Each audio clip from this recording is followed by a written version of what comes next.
Good day, everyone, and welcome to our briefing with our team just back from Ukraine. I am Jim Hake, the founder and CEO at Spirit of America, and I'm very happy to see so many of our supporters on the call today, including members of our board. Thank you all so much for the support that lets us do the work that you're going to hear about. For those of you who may not know us, Spirit of America is a privately funded 501c3 nonprofit. We unite Americans with America's troops and diplomats in common cause to save lives, defend freedom, and strengthen the front lines of democracy. You can think about it this way, that we provide private assistance to fill the gaps between what needs to be done and what government can do. One of our advisory board members, General Jim Mattis, wrote a little while back something I'm going to read to you because I think it captures it. General Mattis says, "I've served in muddy foxholes and at the highest levels of government. Believe me, with the growing challenges and adversaries we face, Spirit of America's capability is exactly what we need." And you're going to hear about how that shows up, has been showing up in Ukraine for the last couple of years. In addition, right now our team is active in Taiwan, West Africa, and the Middle East, and we've been active in helping Ukraine defend its freedom since 2014. Since the full-scale invasion in February of 2022, our focus has been providing assistance to help Ukraine's soldiers. And we understand that Ukraine is the front lines of the fight to defend the free world. And so our goal in Ukraine is to save lives, defend freedom, and help Ukraine win. To that end, we've raised nearly $70 million and provided a wide range of assistance to Ukraine's military, and all that is based on needs identified by and in collaboration with U.S. military personnel. A housekeeping note before I introduce Colleen and Matt. If you have any questions, please submit them via the, where is it? There it is, the QA button on the bottom of your Zoom toolbar, and I'll do my best to get to them and field them with Matt and Colleen. So Colleen Denny is a Coast Guard veteran, and she's Spirit of America's Director for Europe. Matt Dimmick is our Regional Program Manager. He's an Army veteran. His last assignment was as Russia Director on the National Security Council from 2019 to 2021, where he served as the President's Principal Advisor on Russia. So again, don't forget to use that Q&A button on your Zoom toolbar. And let's get started with Matt and Colleen. So Matt, we'll start with you. If you could just give us your take on the current state of play with Russia's war on Ukraine, please. Sure, Jim. And just the fact that we're even talking about Ukraine still defending its territory and still having opportunities to impose their will on Russia at this point in the conflict, we're 930 plus days into this war, and Ukraine is still holding its own. And I think that's absolutely amazing and something that would not have been predicted years ago, and a testament to Ukraine's ability to fight and prosecute the war, their will to win, and the support that they've gotten from a whole host of sources, which has kept them in the fight and has given them the tools that they need to keep fighting. That being said, the current state of the conflict is very much violent and brutal, as it always has been. But currently, the front lines stretch about 700 miles across the eastern part of Ukraine, and there is fighting up and down that line every day, all day. And in many cases, it's hand to hand, and it's inside of trench lines, and that type of combat is happening all the time. In particular, some of the hotter spots along the line are up in the Donbass, where Russia is making incremental gains towards a town called Pokrovsk, which is a significant logistical center for the Ukrainians. And if the Russians are able to seize Pokrovsk, that would be a major setback for the Ukrainians, and it would be very helpful to Russia's ability to control more of the Donbass. But that's by no means a foregone conclusion. They're just making incremental gains. The Ukrainians, on the other hand, have shown a flash of strategic capability and operational capability that was not expected and nobody saw coming, where they were able to seize and take a lightly defended area of Russian territory territory. Now they're sitting on 500 square miles of the Kursk region in Russia and causing the Russians significant dilemmas. The ability for the Ukrainians to actually execute that operation and do combined arms in that fashion, I think speaks volumes for what they could potentially do in the future in other parts of the front line where they find the Russians lightly defended, and they might be able to make some big gains and cut deeply into the Russians' lines. So all of that is to be seen. So hard fighting all along the front lines, Russians making incremental gains at significant cost, but the Ukrainians holding their own and showing the possibility of making significant advances in the future. Thanks, Matt. Colleen, what's your take? Right. As Matt said, the situation is very intense, and over 900 days into this full-scale invasion is a testament to the Ukrainian will and the commitment that the Ukrainian people have to this fight and to understanding what's at stake for their existence and for their country. If we could go to the first slide, please, Michael. We were in Kyiv at the end of August, and August 24th is Ukrainian Independence Day. So being there for Ukraine's Independence Day was a solemn experience, as it was the third Independence Day to be recognized since the full-scale Russian invasion. And it's not a day of celebration, but it's really a day that's marked by deep respect and reflection. So on Independence Day, I was able to visit the Maidan, which is the Independence Square in Kyiv, and that's what's pictured here. The Maidan holds a profound significance for Ukraine. It's not just a central square in their capital city, but it's a symbol of the nation's resilience, unity, and democratic aspirations. It's where 9 years ago, Ukrainians protested against Russian interference and where they held the Revolution of Dignity, which ousted the pro-Russian president who fled to Moscow. And you'll remember only weeks later, Russia then invaded Crimea and the Donbass and started this 10-year conflict. So the Maidan represents the collective will of the Ukrainian people to fight for their rights, freedom, and democratic future.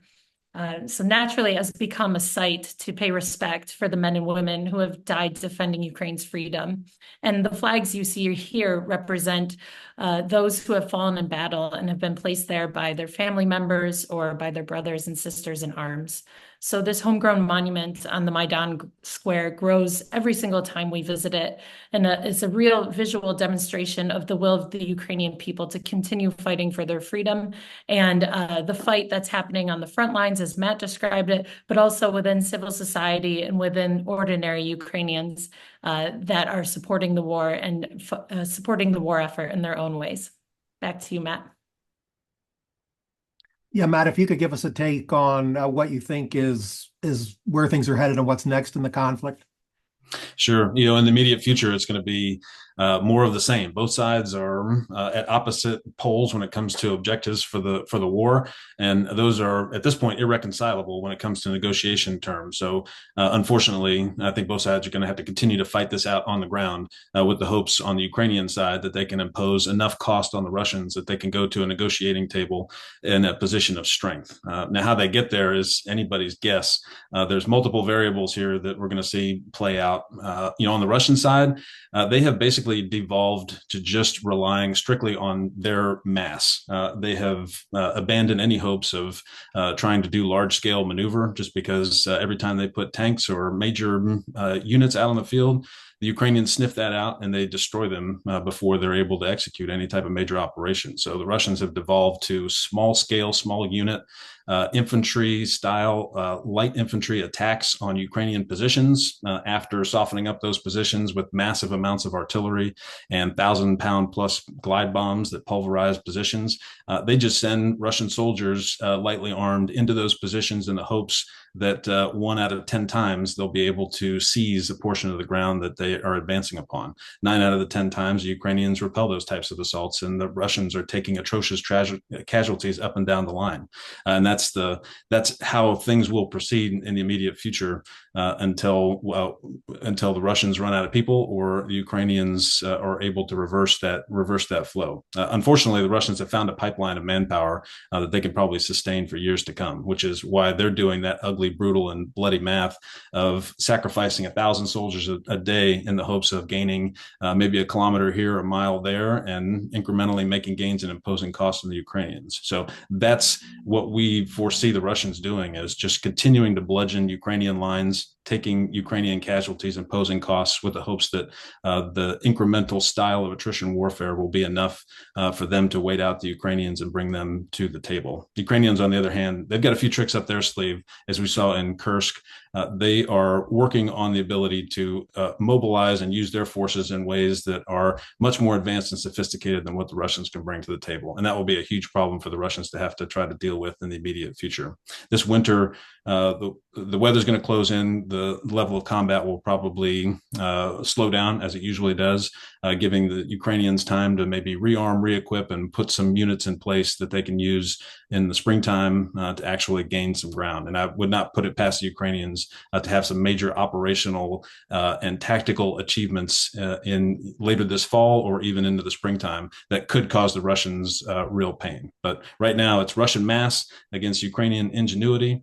And the Ukrainians really are in a position where they have to make every bullet count, every artillery shell count, every soldier in the line has to be preserved to the fullest extent possible. And they have to combine all of that in unique ways to make the Russians pay a price and bring them to the table. So it will, as always, it will be a close run thing. And the Ukrainians will have to be smarter, faster, better than the Russians in order to overcome that just, brutal Russian mass that they're bringing to the table. It's a great rundown. Colleen, in just a moment, I'm going to ask you about a rundown on Spirit of America's assistance in Ukraine, but there's a question from one of the attendees that I wanted to ask Matt about, and you're welcome to weigh in on this too, of course. But what is the purpose of Russia attacking civilians and civilian targets in Ukraine? And I would add to that, the things we read about in terms of, human rights atrocities, kidnapping children, really trying to erase Ukraine's culture. Why is that happening? Yeah, this is a common trend on the Russian side. They will pulverize hospitals, schools, civilian infrastructure, apartment buildings to impose pain and costs on the civilian population with the hope that that will translate into their opponent giving in and giving the Russians what they want. It hasn't worked in the first several years of this campaign when the Russians have targeted civilians. It has really just increased Ukraine's resolve as a nation. The people have rallied around the flag, and they see those kinds of Russian attacks as something that really just gets their blood boiling and makes them even more resolved. Where the Russians have changed tactics, though, recently within the last 6 to 12 months, is they have become much more efficient at targeting Ukrainian infrastructure, particularly their power generating facilities and their electric grid. And they have hit these substations and power production facilities to a great extent, almost to the point where over half of Ukraine's power production now has been destroyed, which will take months, maybe years to fully repair. They've also taken down a good chunk of their electric grid, which is causing the Ukrainian public a lot of pain when it comes to not having electricity half the day, and going into the winter, that will be even more severe. So there's a Russian strategy there now of attacking infrastructure to bring down bring down the Ukrainian ability to prosecute the war and to bring pain to the Ukrainian people at a large scale. Thanks. Colleen, give us a rundown on what Spirit of America's assistance has been, recently, and if you want to back up a little bit, do that as well, please. Excuse me. Sure. So as Jim mentioned at the top of the call, we've provided tens of millions of dollars worth of non-lethal assistance to the armed forces since the full-scale invasion in February of 2022. And our goal has always been and will continue to be to help Ukraine win. Because if we can help the armed forces of Ukraine take back their territory and defend their sovereignty, then that addresses all the other causes for the human suffering that the Ukrainians are feeling. Addressing the root cause of Russian troops and Russian killing equipment being on Ukrainian soil is why there are all these problems. So if we can help the Ukrainian armed forces win and defend their territory and keep themselves and civilians alive, then that is where we will always focus on and continue to focus on. So we were in Kyiv, like I said, at the end of August, and also just a few days after Independence Day is when Russia launched one of the largest ever combined strikes of both drones and missiles against Ukrainian critical infrastructure to date.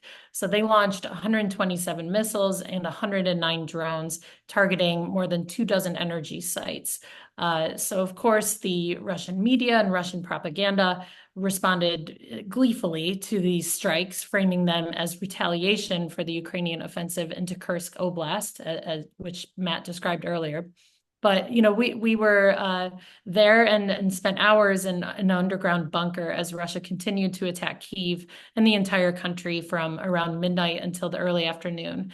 And it was a very real reminder of the brutal nature with which Russia is waging this war, not just against the armed forces of Ukraine, but against ordinary civilians who are hundreds of miles away from the front lines. So what are we doing now? What is Spirit of America doing now to help the armed forces defend themselves and the millions of innocent Ukrainian civilians? Continuing to focus on providing non-lethal assistance to the most elite Ukrainian units, the units that have made and continue to make the biggest impact on the battlefield. So we're doing this by continuously working with our US Special Operations Forces partners who are in the region and who are training Ukrainian Special Operations Forces. And our US Special Operations Forces partners continue to identify and prioritize the most needed asymmetric non-lethal aid. So Michael, if you could bring up the next slide, please. Pictured here is one major piece of assistance that we recently provided, and this is called a drone jammer. So as you can tell, it's a handheld piece of equipment, and it disrupts Russian drones by emitting powerful electromagnetic signals, which cause the drone operator to lose control of the drone, and it disables the drone and makes it fall to the ground. So drone jammers are particularly important in preventing Russian reconnaissance and targeting. And so therefore, this helps protect Ukrainian troops and strategic locations. So we've provided 10 drone jammers to the most elite Ukrainian Special Forces unit that exists. And we received initial feedback from them when we were on the ground in Ukraine a few weeks ago. This unit, they were recently fighting near the key city of Pokrovsk, which Matt also mentioned earlier. And they shared with us that the drone jammers were incredibly efficient against commercial off-the-shelf drones that the Russians were flying, like Autels or DJIs. But even more importantly, these drone jammers were effectively jamming and disabling Russian Orlan drones and Lancet drones. So just some quick background on Orlans and Lancet drones. Orlans are long-range Russian-made reconnaissance drones that they use to identify targets for air-launched or ground-based missiles at the front lines. So Orlan drones shorten the time between target identification and Russian artillery deployment from about 20 minutes to only 3 minutes. So therefore, every time they're able to fly an Orlan drone, they increase the lethality of Russian artillery missions. An Orlan drone costs about $120,000 for Russia to manufacture per drone, and they have launched several hundred into Ukraine. And the Russians prefer to use these Orlan drones to not only be combined with artillery strikes, but also to target Ukrainian troop concentrations as well as critical infrastructure, especially energy infrastructure sites. And Russian Lancet drones are one-way attack drones, kamikaze drones, that have become Russia's preferred weapon for counter battery strikes. So Lancets typically strike targets which are first identified by drones like Orlans, and they're frequently used on military targets. A Lancet runs about $35,000 for the Russians to manufacture, and they have launched and flown over 1,500 at Ukrainian targets since the full-scale invasion.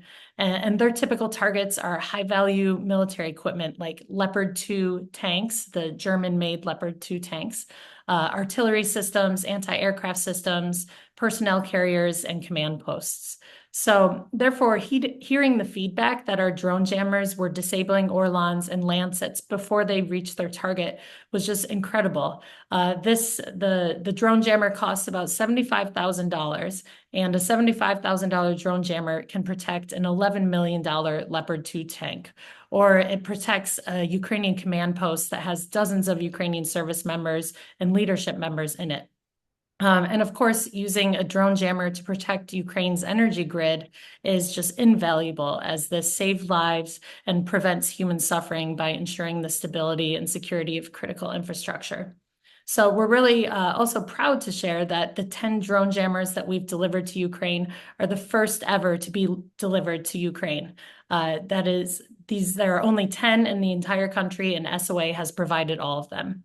We met with the US military officer who is advising and assisting the Ukrainian Electronic Warfare Command, and they shared with us that they've been trying for 2.5 years to break through the bureaucratic hurdles to provide these drone jammers, and they're still trying today. So they were shocked and pleased to hear that we were able to provide the drone jammers as quickly as we did, and emphasize the need for many more.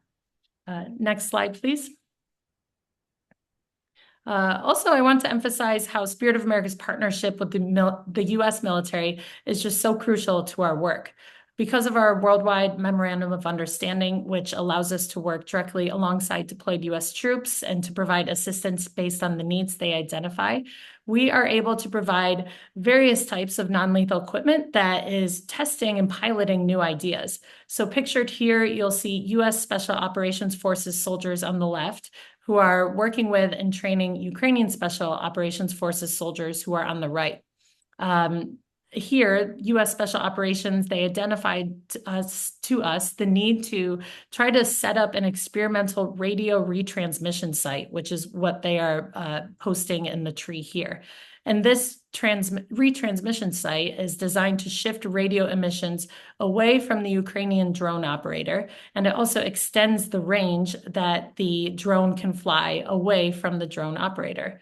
So this helps reduce the radio detection and the direction finding capability of Russian forces to find this Ukrainian drone operator. And therefore it increases the survivability of the drone operator and nearly doubles the effective range that the drone mission can fly, the reconnaissance drone can fly. So this is just one example of dozens of ideas that we are helping pilot and test in order to increase the effectiveness and the survivability of Ukrainian forces. Because as Matt outlined earlier, the Ukrainians need to fight smarter in order to defeat just Russia's sheer numbers and the attritional warfare tactics that they're trying to employ. Next slide, please. So what is needed now? We have the urgent need to provide more drone jammers. Like I said, only 10 are in country, and we've provided all of them. So several hundred more are urgently needed. There are also significant needs for more reconnaissance drones, like the one pictured here. That's an SOA-provided commercial off-the-shelf reconnaissance drone. And SOA has been providing these since the beginning of the full-scale invasion, several hundred at this point. And while we've been focusing on the role of aerial drones, we're also learning about new significant needs for unmanned ground vehicles, or UGVs. But as we've all seen and learned, the ongoing conflict has driven just rapid advancements in drone and counter-drone technologies, and making electronic warfare a key aspect of modern military strategy. And it's an area that Spirit of America has proven to be well suited to support the testing and scaling needs alongside our US Special Forces partners.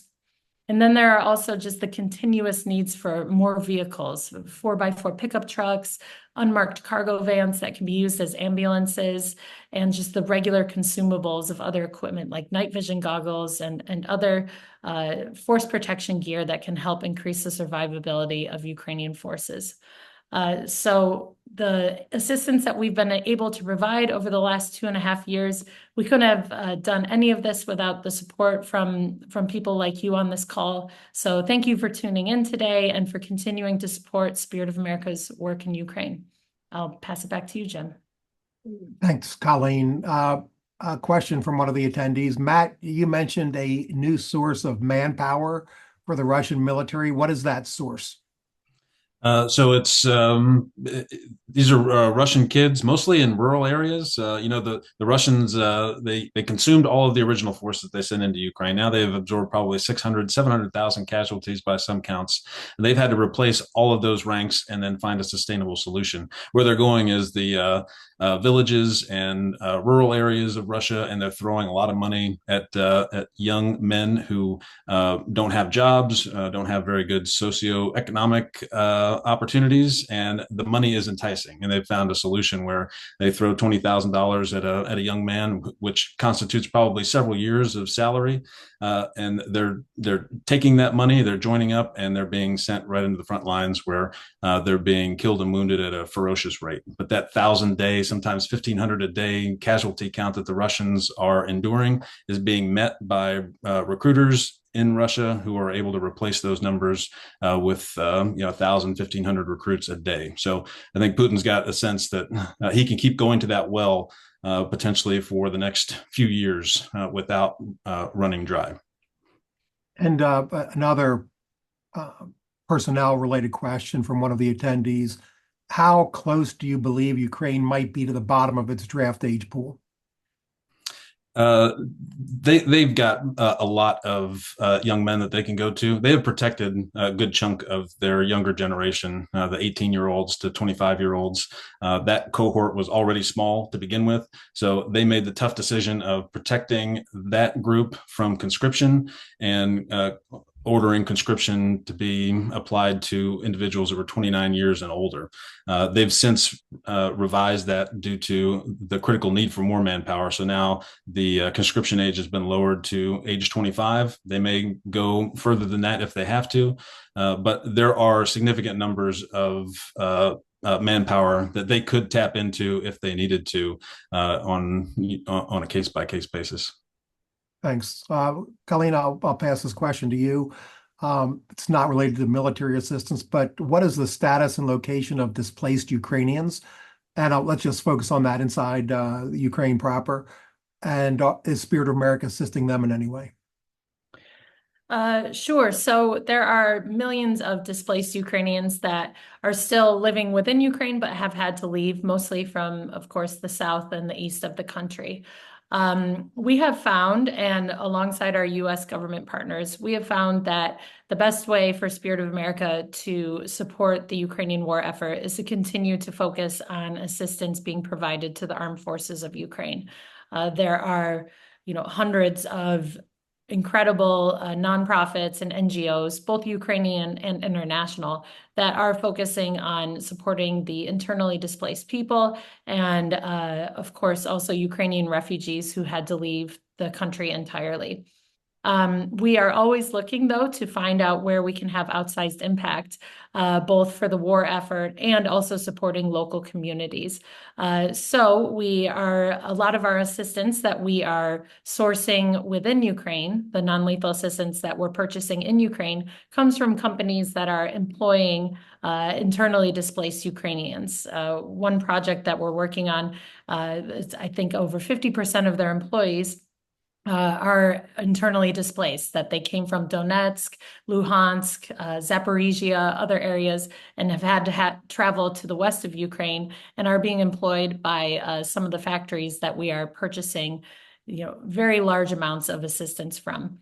So Spirit of America's model, we will always try to keep as much money inside the local market as possible, and to be able to also improve the economic situation when possible. And that's where we found we're having continued impact when it comes to internally displaced people within Ukraine. Thanks, Colleen. So we're not going to be able to get to all the questions, so I'll just mention a few folks that we're going to get back to: Stephen, Phil, Elena, Jessica, Jim. More to follow later on your questions. But there's one that I wanted to address here for a moment in closing, and it's from Karen. And Karen wrote, there it is. How helpful are modest donations to Spirit of America? And well, the short answer, Karen, is very, very, but I'm going to give a little bit longer answer if you'll allow me. So we all rightly celebrate the greatest generation. And we all stand on the shoulders of that generation, and they were great because so many Americans, military and civilian, did their part to protect our freedom and democracy. Back in June, on the 80th anniversary of D-Day, we had author Alex Kershaw talking about, of course, the D-Day invasion. And this relates directly to your question, Karen, which is the impact of small things. So he talked about how there was a point in the D-Day invasion where General Bradley was about to withdraw all U.S. troops from Omaha Beach because it was just a terrible bloodbath, really. And the movie Saving Private Ryan captures that, the situation quite well. So what Alex just talked about was how it came down to 2 or 3 dozen soldiers pinned down on Omaha Beach who decided to run to the fire and take that bluff. And, because of that progress and success, General Bradley allowed the invasion to continue at Omaha Beach. And one thing led to another, and the D-Day invasion changed the course of the war in Europe. It changed the course of World War II. So that was 2 or 3 dozen soldiers. So, and again, in terms of Americans doing their part in World War II, it wasn't only the soldiers. But because so many Americans did their part, they set the world on a new trajectory. And we've had prosperity and freedom and security unprecedented in human history ever since. So Karen, please do your part. We are going to do our part. And everyone else, please do your part. One of the ways you can do it is if you visit us at spiritofamerica.org, you can learn about a few things that you can do to help. So with that, everyone, thank you for being with us today. I really appreciate your time, and thanks so much for your support.